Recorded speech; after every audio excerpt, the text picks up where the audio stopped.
Welcome everybody to our webinar tonight, discussing the Green Gospel. John Gatta will be our presenter, and John is an emeritus professor of English at both the University of Connecticut and the University of the South, also known as Sewanee. And we'll also have Robin Bates, or two Robins. I'm Robin Gottfried. Robin Bates is an emeritus professor of English at St. Mary's College in Maryland, and is an author, blogger, and all around very interesting person. I think you enjoy. Grew up here in Sewanee and is back here again. We're so glad he's with us. And so our format for tonight, John will speak for a while, and then Robin will engage John in some conversation. And as questions come up to you, just go ahead and put them in the chat. And then during the course of the, perhaps a little bit after Robin and John have chatted some, we'll start posing those questions to John, Robin, or I guess those would be the two main people. So I think that's a good place to start. So why don't we just have a brief prayer to open our evening, and then we'll give John the podium.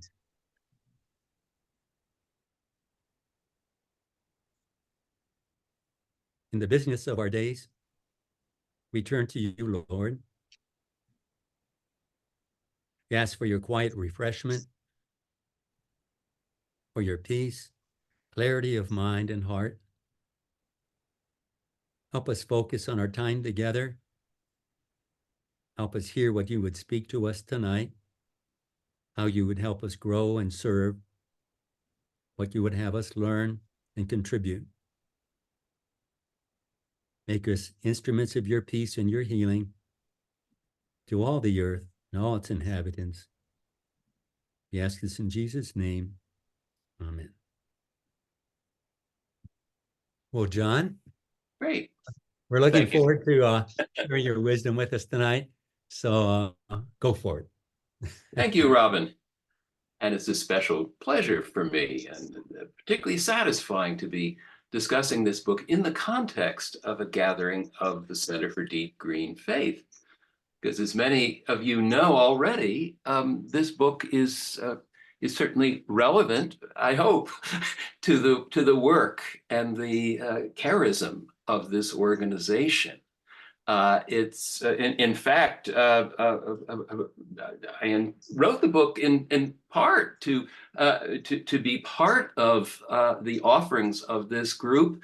As many of you know, we have this enterprise, the certificate program in contemplation and care for creation, the year-long. We always want to put in another plug for that, don't we, Robin Gottfried? And part of that program emphasizes eco-spirituality and draws heavily on Robin Gottfried's book, Living in an Icon. And another dimension, there are several dimensions actually to that program, but another dimension focuses on eco-theology. And that is the sphere that my book is mostly devoted to, though I do try to say something also in one chapter about the eco-spiritual dimension. So this is a book that is not only meant to be part of the offerings of the Center for Deep Green Faith, but in truth is largely inspired by it. And I benefited from those years and from the ideas that Robin Gottfried in particular has initiated for us. So I might just say a couple words first about what drew me into a close involvement in matters concerned with the environment, environmental circumstances, as well as eco-theology. And actually, for me, that goes all the way back to my high school years, where I was not one of those people who knew a lot about the flora and fauna of the natural world. I admire those who've had that training. I did not have that training, but I was always a bookish literary sort of guy. And when I read Henry Thoreau's Walden, it made a deep impression on me. particularly the sense of spirituality running through that whole literary tradition of American writing. And that stayed with me. And years later, at the University of Connecticut, a graduate student came up and said to me, well, I see you have some interest in this matter of in American writings that have to do with the natural world. You should teach a course on that, and I will be your teaching assistant in the course.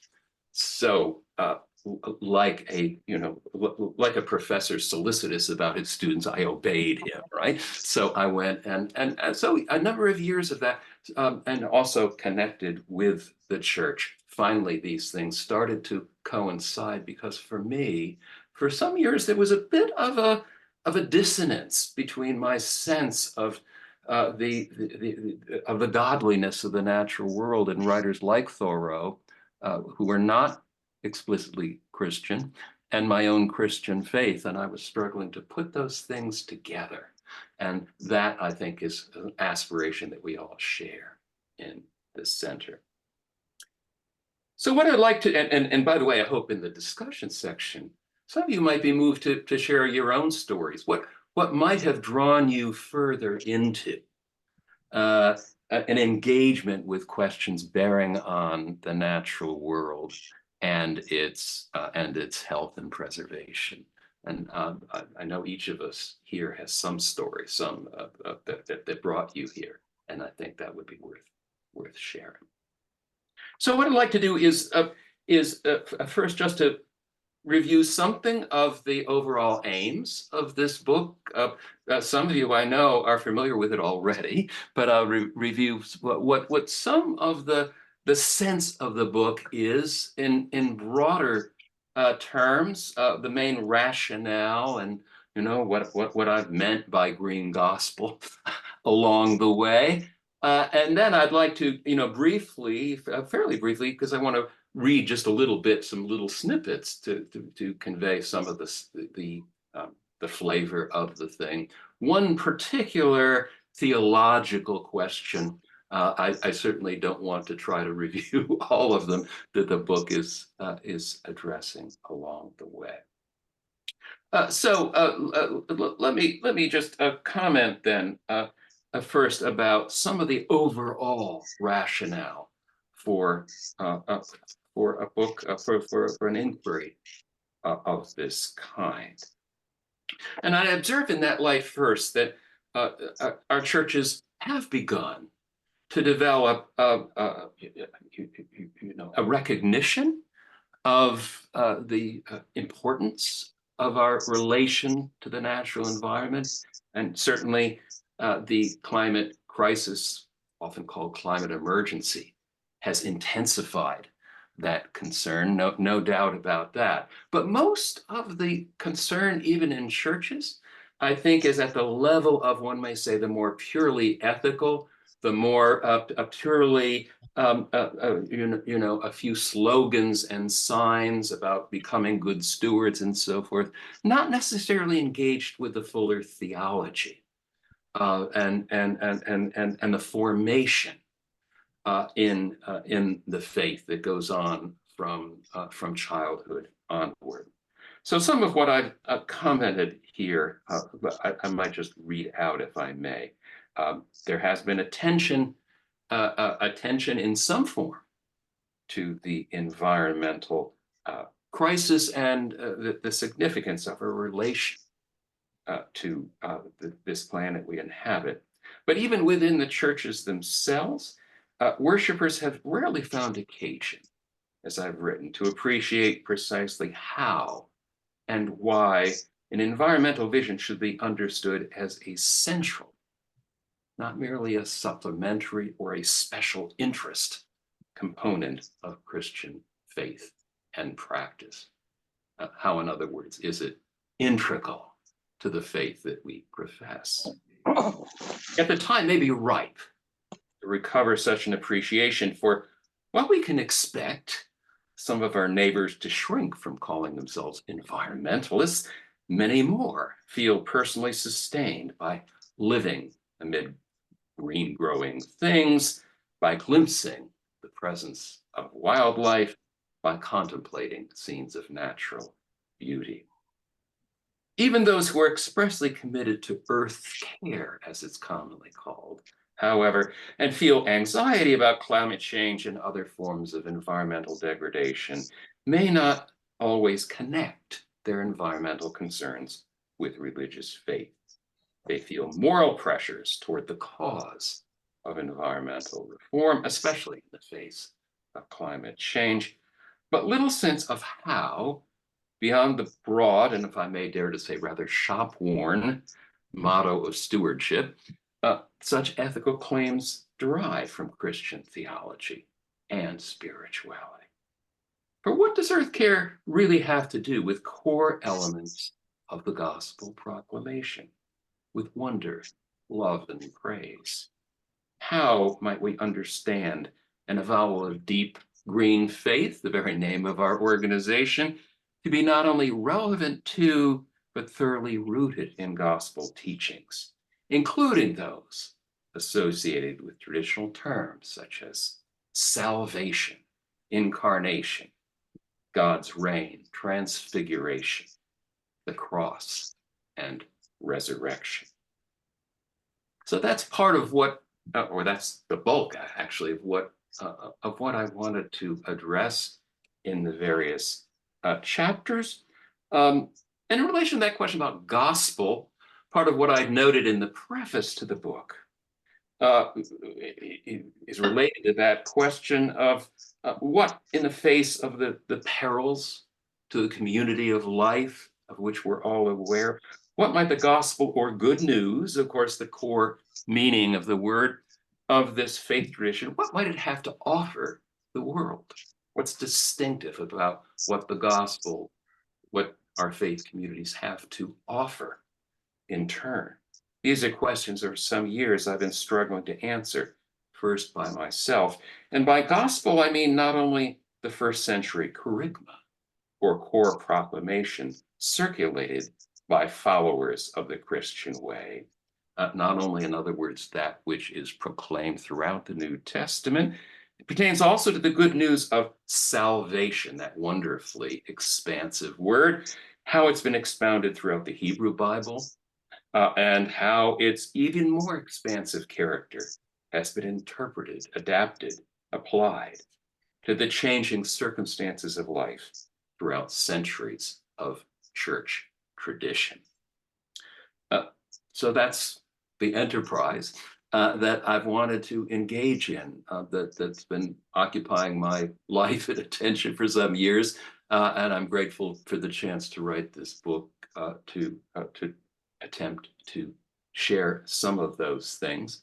And one other sort of a general principle I wanted to comment on before giving one theological specimen example in particular, it has to do with this whole question of the word theology, because I'm aware that for some that's sort of a forbidding term, seemingly very abstract, very removed from ordinary life and experience. And yet it seems so that has to do with this why question. Why should we be concerned about theology? And as one point out, as I comment on that, it can sound, yes, intimidating or inaccessible at first. But I think, for me at least, theology, like science at its best, it gives us a map. It gives us a matrix for understanding how things connect. We can all appreciate going out and seeing all those green growing things around us at this time of year. But I find it enlarges my appreciation and understanding to talk to a biologist or a botanist and have a sense of how the various systems and creatures are connecting to one another. That's true in the realm of science. I think it's also true in the realm of faith. Faith certainly is first and foremost a matter of the heart and experience, but how we interpret our experience, how we try to relate our immediate experience to the collective experience of humankind and the church. That's what theology is all about. And so from my point of view, it's a necessary and even exciting enterprise to be involved in that ongoing process of inquiry. In the language of that very short epistle, 1 Peter in the New Testament, I find this phrase really, really relevant, where whoever is the author of 1 Peter comments on the need for each one of us to be able to give, rough translation, a reason for the hope that is in us, a reason for the hope that is in us, the gospel hope that is in us, if you will. So finding those reasons, we need it for ourselves to make sense of our own lives. We need it ideally to share with others who have a right to ask us, what reason do we have for that hope in the Christian faith that we profess? And it's also seemed to me that we need a certain, although my emphasis is on recovering things that are very much part of the church's tradition, centuries-old tradition. I also think that, there's something old and something new as well, a need to be much more expansive as we look upon those articles of our faith. So, taking the term, for example, salvation. If salvation is to be meaningful in our time and in our lives, surely it has to mean more than the question of what happens to me after my death, or what happens to humankind. If it has not to do with the wholeness, with the flourishing of all of God's creation, then it's hard to see how it is part of the gospel in that sense. One example or citation really from history that strikes me, because I'm very much a music lover, steeped in the classical music tradition, and it strikes me that story of how Gustav Mahler, one of my favorite composers, I mentioned this in the book as well, when he went to Helsinki, Finland, talked with another composer, John Sibelius. Great. Can you imagine composers talking about their craft of composition? And so the question inevitably arose for them about symphonies. What is your main philosophy of creating a symphony? And Sibelius said it had all to do with developing a very tight logic of coherence about how the various parts fit together. Mahler, by contrast, said, well, for me, a symphony must be like the world, that is to say, like the cosmos. It must encompass everything. And if you know something of Mahler's symphonies, particularly the Third Symphony, one of the very longest in the repertory, it encompasses everything from the chaos that leads to creation to God's love in the final movement. And I think too, our faith must encompass everything. Right? A faith that does not compass everything may not be in our time worthy, it seems to me, of the name. So if I could, in these various of these articles of faith, I try to talk about the book.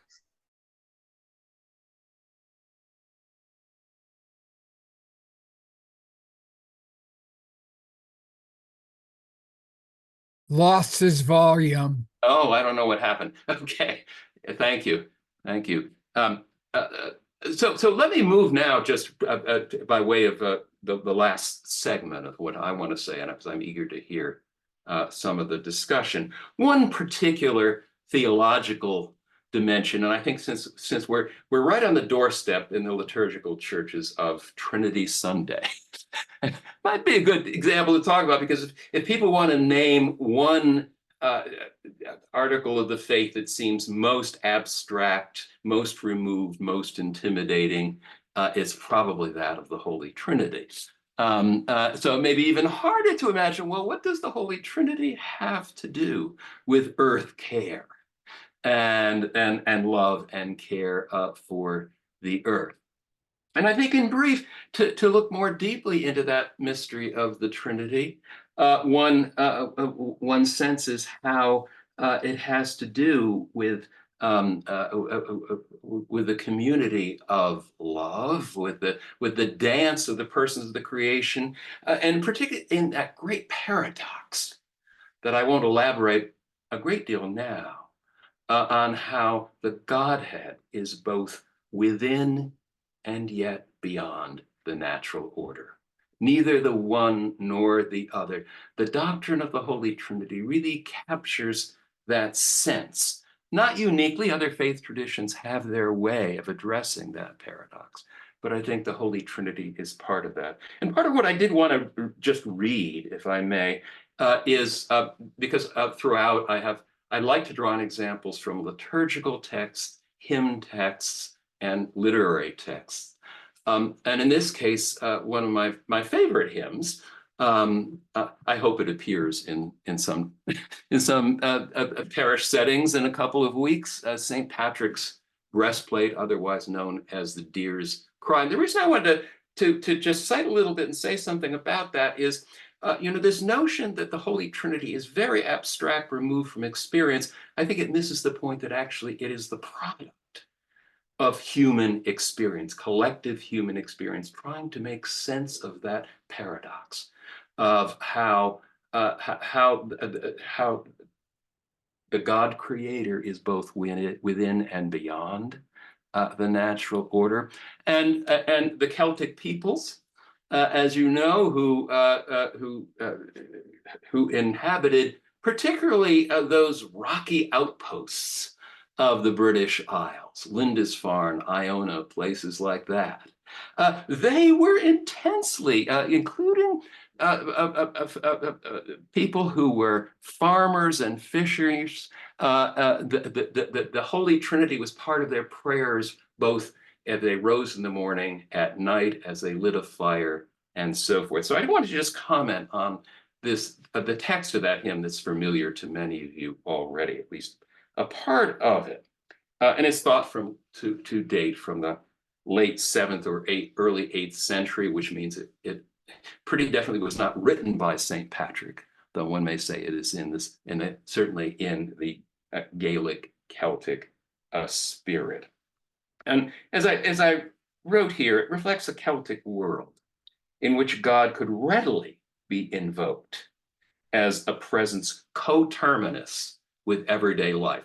God is very much part of daily life and the Holy Trinity for sure. In this same world, also a vulnerable setting, exposed to grave physical perils. This is not always a pleasant and easy nature that we're talking about here. A spirit-filled creation felt as close to hand as the windswept boulders and oceanic wilds that defined much of everyday existence on these island edges of civilization. In such a place, it required little effort to bring to mind and take to heart Earth's elemental features of rock, wind, sun, and sea. So just to recall how some of that hymn goes. In the translation, there are competing translations by Cecil Alexander. I bind unto myself today the strong name of the Trinity, by invocation of the same, the three in one and one in three. I bind unto myself today the virtues of the starlit heaven, the glorious sun's life-giving ray, the whiteness of the moon at even, the flashing of the lightning free, the whirling winds, tempestuous shocks, the stable earth, the deep salt sea around the old eternal rocks. Christ be with me, Christ within me, Christ behind me, Christ before me, Christ beside me, Christ to win me, Christ to comfort and restore me, Christ beneath me, Christ above me, Christ in quiet, Christ in danger, Christ in hearts that love me, Christ in mouth of friend and stranger. I bind unto myself the name, the strong name of the Trinity, by invocation, the three in one and one in three, of whom all nature hath creation. Eternal Father, Spirit, Word, praise to the Lord of my salvation. Salvation is of Christ the Lord. So I had just a couple of paragraphs of comment on that hymn, and others of you may have some further comments of it, and then I'll be closing and lead us into our discussion. But I think it's worth thinking about that hymn, trying to absorb it, if you will. The hymn reflects an earthy form of meditative piety, familiar in Celtic practice. In it, one finds replicated the mantra-like invocations. You hear that mantra, Christ beside me, Christ within me, verging on incantations of Christ before, behind, beside, and within the speaker, conjoined with unseen spirit creatures, very much part of that worldview, as well as with a vast communion of human saints. Within the Trinitarian frame of this all-enfolding formula, speakers shield themselves both with the God of Christian revelation and a spirit-filled creation, vividly pictured in the whirling winds, tempestuous shocks, the stable earth, the deep salt sea around the old eternal rocks. From the standpoint of this hymn, the Holy Trinity is a strong name to be wielded with confidence for one's solace and protection in an often hostile world.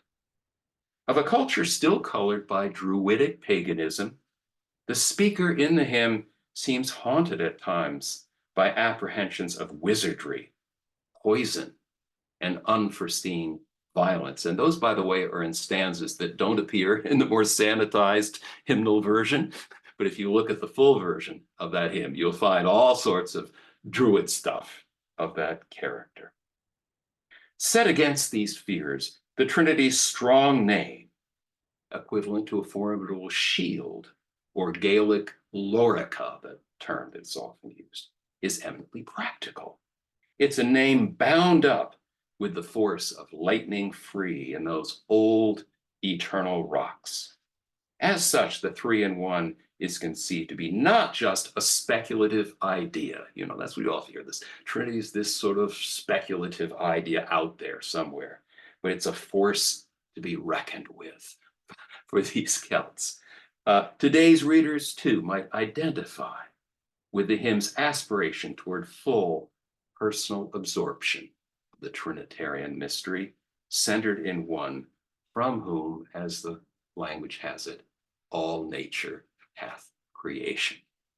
And I particularly like, by the way, my friend Mary Priestley's illustrations of the rocks and the oceanic power that of the sense of creation. I think wonderfully dramatized in that image.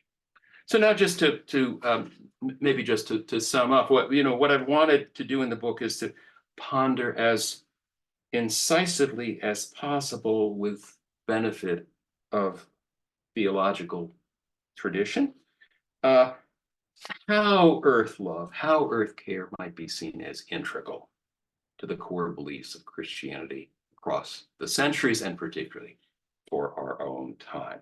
How and why, in other words, should we take a radically enlarged environmental vision to be not just a moral imperative or a special interest topic, just for the Green Club, but really is a central component of Christian faith and practice, or we may aspire to make it so, perhaps.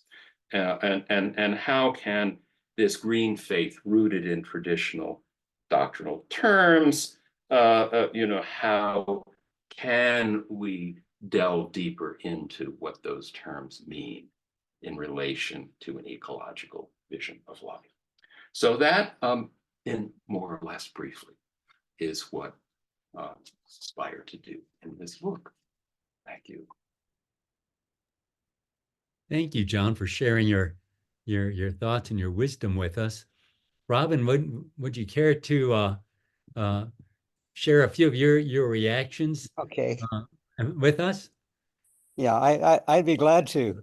One reason I've become a real fan of this book, and uh, one reason is because I find myself kind of processing my kind of multiple experiences in the church and seeing them in new ways.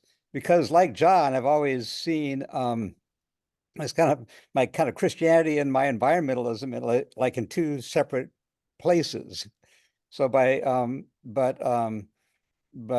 by reading the book, suddenly seeing the Trinity in a new sort of way, seeing the Eucharist in a new sort of way, seeing Transfiguration in a new sort of way. It's like I'm going through a wholesale change of how I see a lot of the kind of the basic elements in the parts of the liturgy so much. I guess one reason why, I realized as I was reading the book, the extent to which I had let sometimes the Christian right take over the conversation. I'm thinking especially of dominionism in this, and John addresses that. Intelligent design, John addresses that as well in his book, in this kind of whole sense that other people were kind of calling the shots, especially the way that you have the kind of sense that kind of God created the world, and then after that there's this kind of separation, and so much of the conversations I had been hearing were kind of drawn from Genesis, and what John has kind of persuaded me is that the environmental concerns are so much more foundational than just in that single book. So I'd be interested in John in just hearing a little bit more about that, but also the sense that rather than being realizing that rather being Christianity being opposed to something like Darwinian evolution, your kind of vision that no, it's this kind of notion of an evolving, unfolding creation is central and has always been central to the um, to the to the Christian vision. And now let's see, there's one other thing I wanted to say. Oh yes, and then you kind of mentioned with a little bit of skepticism, the whole notion of stewardship, which I had heard a great deal about as well, and showing the kind of the limitations of stewardship insofar as it sets human beings kind of separate from the rest of creation, as opposed to we're all in this together, animals and plants and kind of rocks and people together. And I just wanted to read kind of one passage at the very end. This is in the afterword, which I liked a great deal. And this is, what does it take for human beings to bring heaven on earth? What does heaven on earth means? And John writes, so indeed a paradise it seems, though for earth to be that paradise requires ceaseless care and the exercise of an active imagination befitting our role as co-creators with God. So this whole notion that we are we're co-creators. We are creating in God's image. That is not like God just kind of wound things, kind of set everything in motion, and then we're just kind of acting almost as puppets in this process. But no, that there's something bigger, as big as God, which is unfolding, and we are part of that unfolding. So just both getting me to kind of re-see the Trinity, the Transfiguration, sin for that matter. We haven't talked about sin yet. Kind of seeing these in a new sort of way, seeing the Eucharist in a new sort of way is I think profoundly exciting, And so to call ourselves green Christians is it almost becomes redundant at that point. Christianity, you know, is green and has always been green, and that's Yes. what it has to contribute to the world. So Thank you so much, Robin. And you know, I would just make one brief comment because I'm sure there's some other reflections to share with regard to the sense of an evolving world. And that sense is conveyed beautifully by the Jesuit theologian Pierre Teilhard de Chardin, as many of you know, who had a deep sense of that. But my own sense of creation also has been enlarged. That was the benefits of being part of the CCC. Actually, a certain emphasis on the creativity of creation. I owe that to you, Robin Gottfried. You emphasized when we got to that unit one time. You raised that, and that made an impression on me that I wanted to get into the book. Therefore, because some of the most shall we say, tradition in the outmoded sense, notions of creation are in fact not very creative. That simply move well. It's day 2. That must be the plants. Keep on our schedule. No big energy or surprises involved in it. But surely, a God who is God must be not only the creator but creative in God's own right. And I think that sense, Robin Gottfried, you I think brought to my attention. So I think we share in our sense of how we are deepening in our own journeying together in this matter. That's all I'll say for now, though. could you say something, a little something, John, about the presence of sin in the world and how you read that Right. in green terms? Sure. Well, I think at base the sense of sin it has to do, of course, with estrangement, of alienation. We're alienated, surely, from our best selves, because in some sense, I think even atheists have a sense of sin, though they may not use that term. Alienation and alienation from God, and of course, alienation from the created order as well. And once again, Robin, I'm sure this strikes Robin Bates, sympathetically, because he's a literary person too. I almost think in terms of these literary works, but the Rime of the Ancient Mariner is for me the great expression of that. That where the mariner, when he shoots that albatross, and we've all heard about that, he thinks, what's the big deal? So I killed a bird. Mm-hmm. It's only as that poem unfolds that the sense that once we are alienated from the very ground of our sustenance in the community of creation, that is very much part of sin.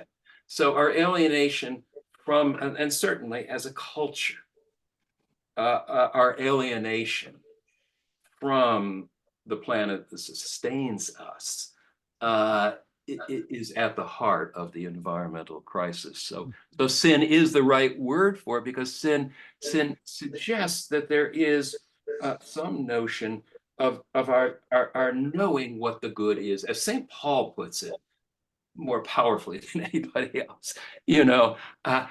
Doggone, I know the good, but I can't do it. And that is what sin is. So our alienation from our own sustenance, in a word, I think, is the environmental relevance of sin in this equation. And then I'm thinking kind of and the kind of the counterpart of that, you're almost suggesting that Christianity should have its own, or I think you said it already has its own Earth Day, if we were only to look at it that way, and that's the Transfiguration. Well, yeah, well, yes, I think, and I think we can be grateful to those who are largely of a secular mind, but the very idea that we need rituals for these things. And Earth Day is, of course, one of the great secular rituals that has developed. I understand that with the loss of one of the glaciers in Scandinavia, people there, and Scandinavia today as a whole is not terribly devout as a region, but even the secular-minded people wanted to have some sort of ritual about that glacier and the loss of it.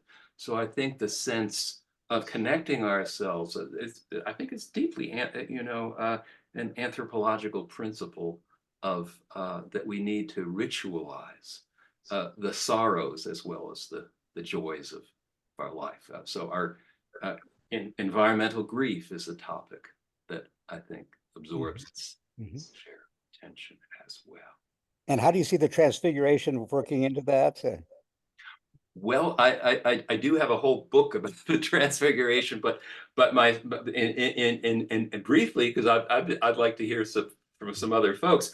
I'll just say that I think that what not only Jesus, but his three favored disciples, and what we through their eyes see on the mountain on Mount Tabor, is in fact a transformation of creation as God would wish to have seen it. And Jesus, Jesus is transfigured on the mount just before he's going down the mountain to death in Jerusalem. So I think that the transfiguration also suggests how our sense of the inherent connected beauty of creation is interwoven with the cross and affliction and all the rest. So that's why, for me, the transfiguration, as it is for many of the Eastern Orthodox, is one of the great festivals of the church, and has been seen, particularly by Orthodox writers and theologians, as having much to do with seeing the world in a transfigured light. In one sentence, I think maybe would be the essence of that. But thank you for that question. I don't know, Robin Gottfried, if you wanted to move things along to invite other comments from people.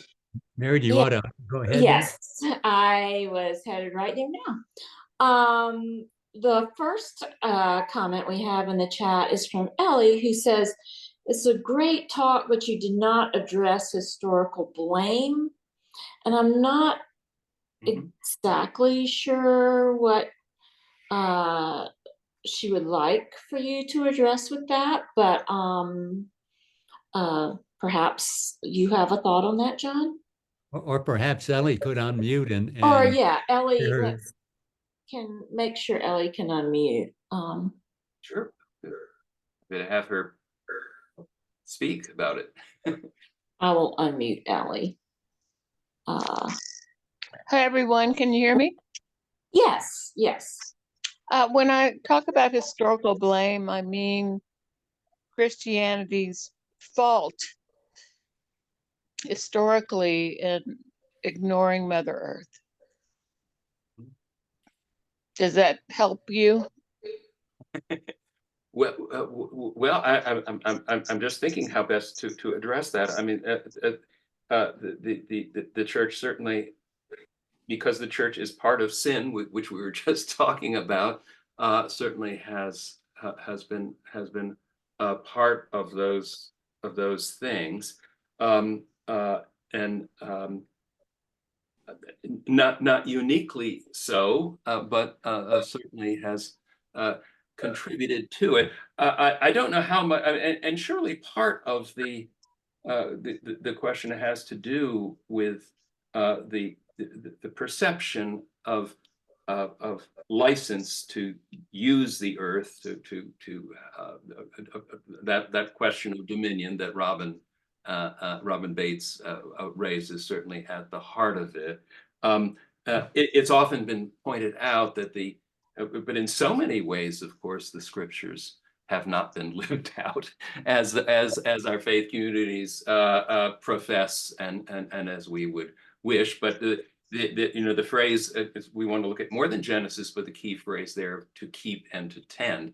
I like that phrase about keeping. So certainly it is true that the culture, Western but also Eastern culture, has not kept and tended the earth as we certainly believe God has intended.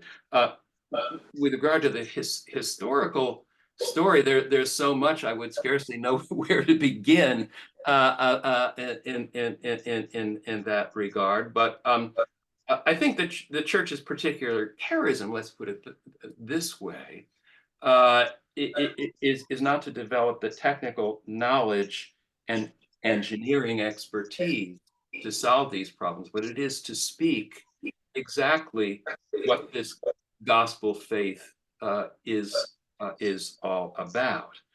And clearly the church's involvement, blessing of pretty horrid forms of warfare. And that's certainly part of it, in addition to the more familiar forms of it. I hesitate to put blame on any sector, but I think it's a grief that the Russian Orthodox Church has not questioned some of the war in Ukraine, and nuclear war, of course, itself is an unspeakable. In addition to climate change, is certainly one of the contemporary crises. My own focus is to try to single out where I think the church has spoken best, but it's certainly true. So far as the church's participation in the sin, I wouldn't know where to start. I'm scarcely about to deny its culpability, but I'm not sure. Everything ranging from the Spanish colonizers to the excesses that follow from the Industrial Revolution. That there's so much there. But I'd welcome comments of a particular sort that others of you might have on that score. We do have a comment from Deacon Joey, who says, Trinity Sunday, I guess this is in reference to St. Patrick's breastplate. He said, I see that God is all in all. Everything points to God. Everything. There is nothing but God. I've learned to become one with the cloud of unknowing in some way when the unconscious comes into my small, tiny consciousness. This all begins in nature. So I guess that's a comment on your reference to St. Patrick's breastplate. I like the way you put that. Yes, yes, indeed. Yes. Yes. And then we have from Mary Priestley asking a question. With what idea or term would you replace stewardship? How about housekeeping? That's her suggestion. I like housekeeping pretty well. I think as many of you realize, that the sense of the house, or the oikos in the Greek term, so that the sense of being a part of the household is relevant.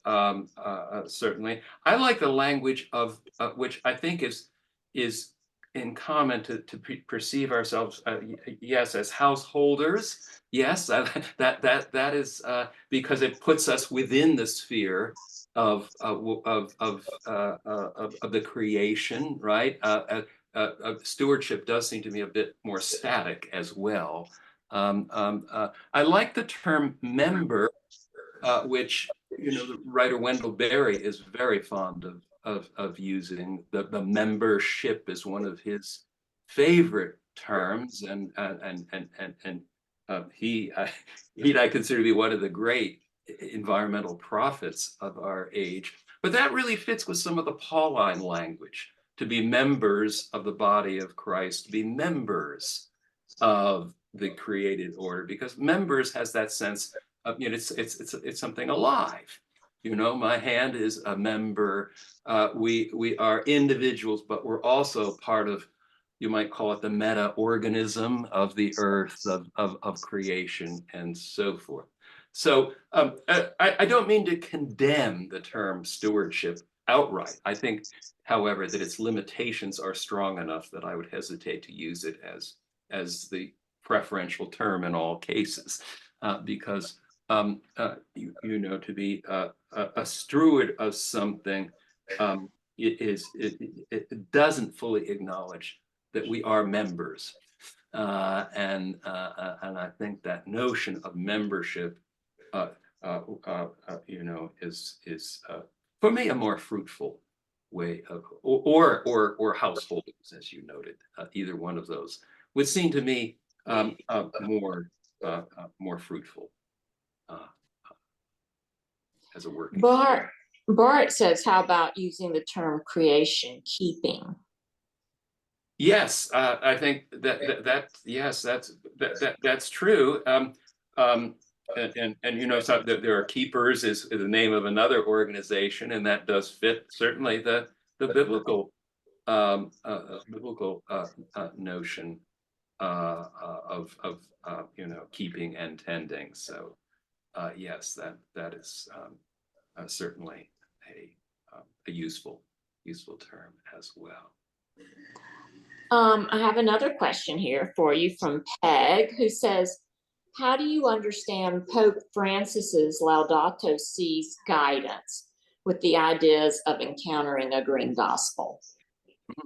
Yes. Well, that's sort of a timely question, because as you know, Mary, and as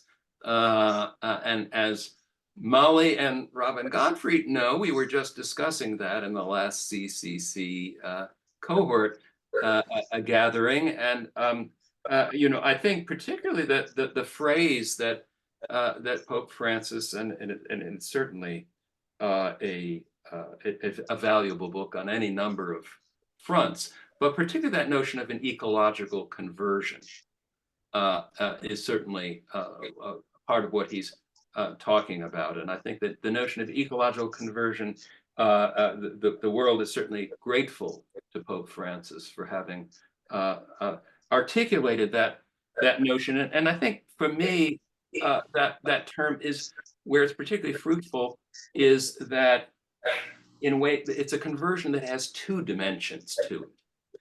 What it means is not only that we are carrying the flag of environmentalism, so to speak, but that also we have undergone, or continuing to undergo, a real faith conversion as well.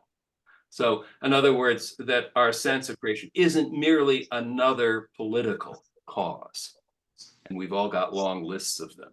And we've all got emails every day from our causes of one sort and another. But an ecological conversion that Pope Francis is talking about is a conversion not only to a recognition about our relation to the natural world, but about our relation to God and the faith as well. And that both of those dimensions are certainly what he has in mind and what he expounds throughout his encyclical. Thank you, John. Robin Bates has a comment here. He said, you speak of earth-hearted hope in the book and rituals to keep our hope muscles active. Would you like to speak about that a little bit, John? Sure. I think I'm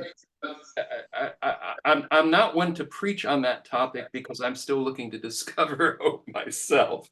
But I do think it's important to recognize that the gospel in its essence is that we are people of hope. Our hope, however, is not always in this world at a given moment. And I think it also has to do with our sense of conveying the gospel. I am not ordained, so that is not my primary vocation. But I think it's all too clear that if we simply walk into a group of our friends and tell them all the worst news about the climate crisis and environmental degradation and the horrors that the world is facing, we won't have many friends or listeners. I think it's fairly safe guess. So I think we do need to as the phrase goes, that come back to the first Peter, give a reason for the hope that is in us, and convey, and it has to begin with love. At a big Episcopal gathering I attended, when a similar question arose about faith in general, someone said a good point of dialogue with people is, what do you love? And one finds that many people who you may not think of as having a whole lot of ecological awareness or concern, but they may love gardening. They may love watching the robins come back. That, you know, so I think that if we become consumed clearly with despair about the state of ourselves and the planet, then I think it's pretty clear that we can't do much good for ourselves or for others. So I think that's maybe a short version of what that whole question involves. But clearly, you know, in many other spheres too, hope is something we need to enact, right? That it isn't simply something we have in our genes always. We may in fact be melancholic personalities by temperament, but hope is something we can do in one form or another, in whatever form that expresses itself in our lives. Thank you, John. Jim says, I've seen signs and wonders regarding interdependence, human relations, pollution everywhere, eclipses, and solar flares. And then Ellie commented again and said, I admire your positive take on our loving Christianity. Please talk about the real erosion of our faith. Erosion of our faith, yeah. I'm just trying to think about what that what that means. I think the erosion of faith, and I have no great solution. We all know that churches are getting smaller across the nation, and so forth. I think that our call is to be faithful. I certainly have no magic formula that will bring everyone back. I think part of the the term that we often use, catechesis, is important. How we maybe give a reason for the hope that is in us to our youngest church members to start with. The catechesis and the education of children is certainly crucial in that. There are multiple reasons why I think the erosion both of faith and of the environment have been so rapid in our time. I think part of it is maybe the sense in which we find sometimes our faith in an embarrassment. I mean, that we want to be on a common ground, which is in itself a laudable sentiment, but we're maybe embarrassed to voice anything that is not part of the broadest possible ethos and in the culture at large, so that the exercise of faith is merely an option out there. I'm not sure whether I recall, Mary, whether the question was really focused more on the erosion of the earth or the erosion of faith, or maybe seeing them as related. It said real erosion of our faith was erosion of faith. Yeah. Yeah. Maybe we haven't, but maybe we just need to seize the fuller, expansive possibilities of what that word gospel means, because so often, I think Robin Bates put it,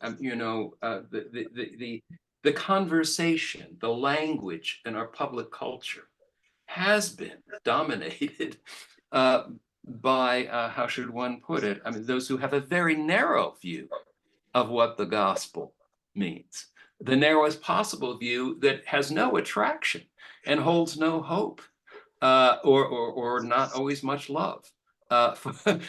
For people at large. I think that's at least one dimension of the question. Yeah, I agree, John. Thank you very much. I know we could probably do a whole webinar just on that. But Beth asks, she says, how do you, she said, once people have an ecological conversion, how do you envision or how have you seen people being a positive force for creation care? Mm, mm, yeah. I don't mean to dodge that question. I think Robin Godfrey, you would have some good responses to that question. You've been through many you've seen many people go out from the CCC program, and I believe some of the things in Bart, you would have some answers to that as well, I think. And I think Deacon Joey also. Yes. I'll just say something. Maybe let Joey speak to that. To me, and to kind of get to that other question about the erosion of faith. To me, the problem in the church, a huge problem in the church today, is that a lot of us really don't have an experience of God. God is an idea. Our faith is a series of beliefs. So we haven't really gone from belief to trust. Mm. And when we really believe that there is an active God working in the world and that God can be relied on to do things. And so I think that that's part of our problem today. I'm not sure, I'm hearing a lot of feedback, so please be sure to mute yourselves. I'm not sure where that's coming from. So that's one thing. And then my experience of in CCC, I think that the nature contemplation brings people into that experience. And it also starts healing the alienation between people and non-human creation. At the same time, it's also bringing us into a deeper relationship with God. And I think it's all of a piece because the gospel is all relational. And so it's not a series of ideas, it's a series of relationships. And so that whole notion of love, John, that you've been speaking of, points to that and the importance of relationship. So I think as we come back into a relationship with the rest of creation, into a deeper relationship with God, then things start to move. That's that whole eco-conversion that Pope Francis is talking about. And so Joey, would you like to speak to a little bit of your own experience? Yeah, I think you hit the nail on the head for me at the beginning of CCC 4 years ago or so, when you said humanity has become alienated from the earth.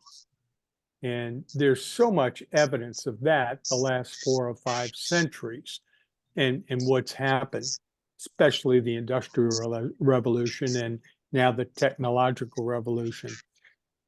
And the other thing is, when you become alienated from the earth, your world becomes very small.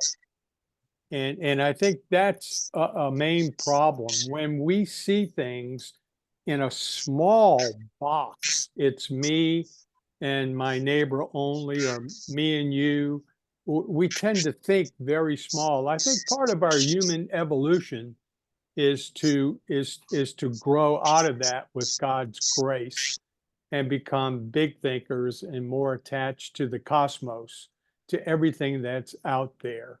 And nature contemplation, I've just got to tell you, was the key to that embodiment for me. If I had not spent a year with you and the rest of my cohort, I would not be able to stand here and say that to you today. And it still continues to grow on me. So that would be my answer. Thank you, Joey. Mary, do we have some more? We do. We have a lot of comments tonight. It's wonderful. So many people have so much to share. Let's see. That was Beth. Kathy says, yes, I think that it is essential for people to be grounded in what they love. Then the ways that we will have to change will be much clearer. And I guess that was comment on what you said earlier, John, about love. And then Kathy says, it seems that there is a real need for the church right now, as the climate crisis makes evident. So a need for the church. I guess that's a comment more than a question.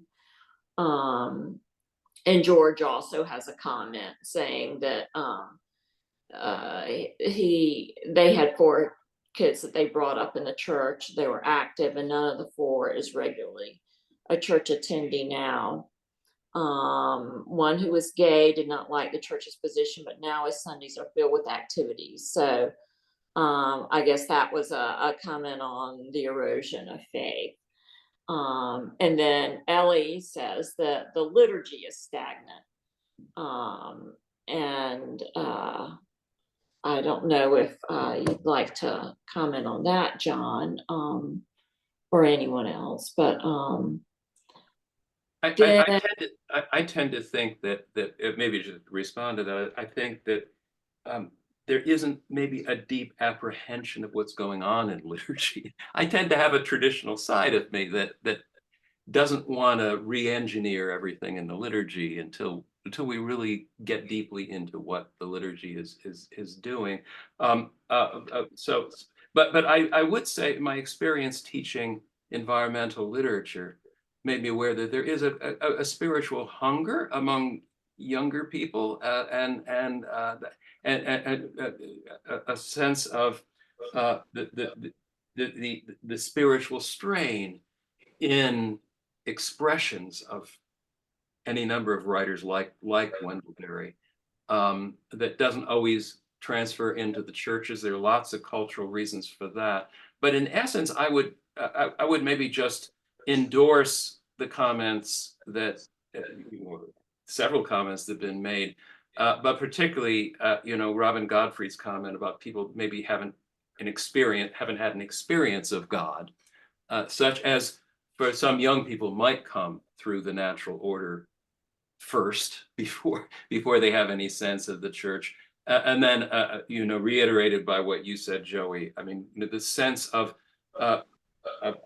God is in some cases a purely theoretical and too small for who God needs to be for us. I think that just to reiterate that point, and I'm not sure that it's all the church's fault, so to speak. There are a lot of cultural forces at work around us that erode the possibility, and maybe it's just that I have a lot of friends who are involved in the church and are aware of the deep challenges in the church. That old expression that it would be sinful and imperfect, especially once I became a member of it, right? So I think that's very much part of what we're dealing with here. But on the positive side, I'm retired just a few years now, but I found it very moving to see how college students responded to some of these literary experiences and some of the the hikes that go around here at Sewanee and so forth.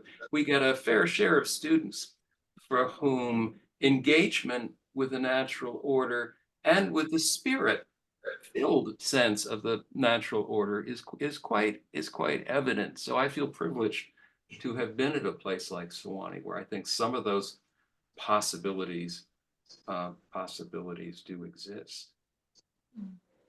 Thank you, John. Sinclair says, when thinking of the term stewardship and separation or dominion connotation with it, I'm reminded that I'm part of the earth, yet for a short time. How about using the term guest? So, yeah, I guess. Mm-hmm. Yes. I do think we are indeed guests. At the same time, I do think we can't evade the fact, for good or ill, and we could spend a lot of time talking about the ill side, the fate of the planet I don't mean the survival of the planet. The planet will survive in any case, but the flourishing of life on this planet is going to depend on us. So we're the kind of guest, sometimes guests don't have to cook the meal, right? I mean, we've got to, we do have a responsibility, and our behavior, deleterious as it often has been, is also has to be part of whatever healing that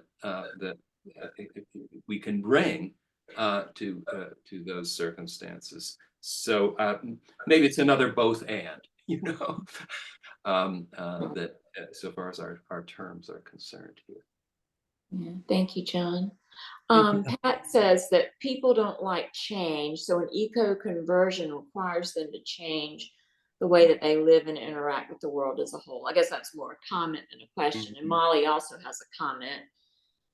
Being in nature with others provides a common experience and common language to begin conversations about God and creation. And that is a beginning. And then Amy has several questions about or comments on Trinity, sin, and panentheism. And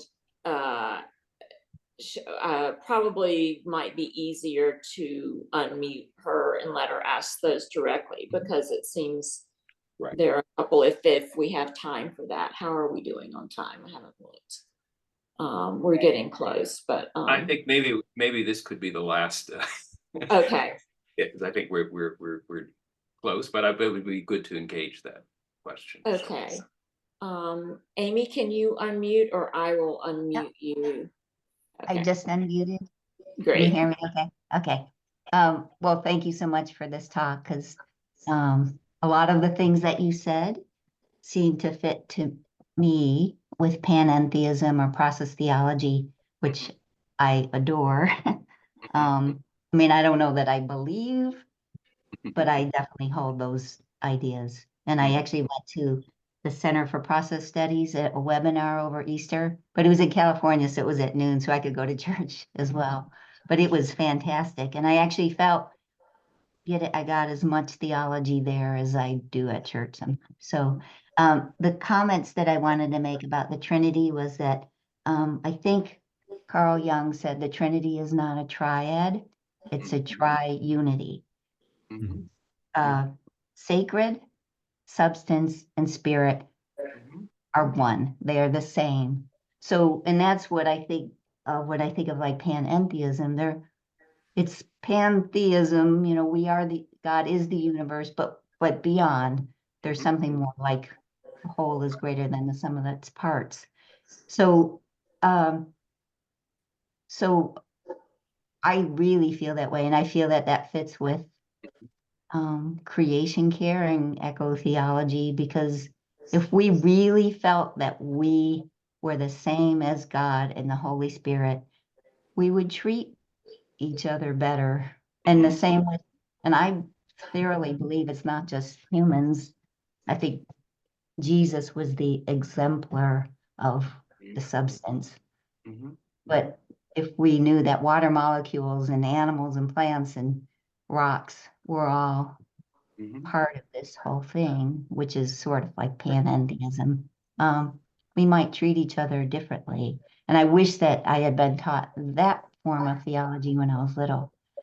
Regarding sin, the comments that were made on sin, Richard Rohr, which you guys probably know, said that he believes that we are punished by our sins, whereas Western religion says we're punished for our sins.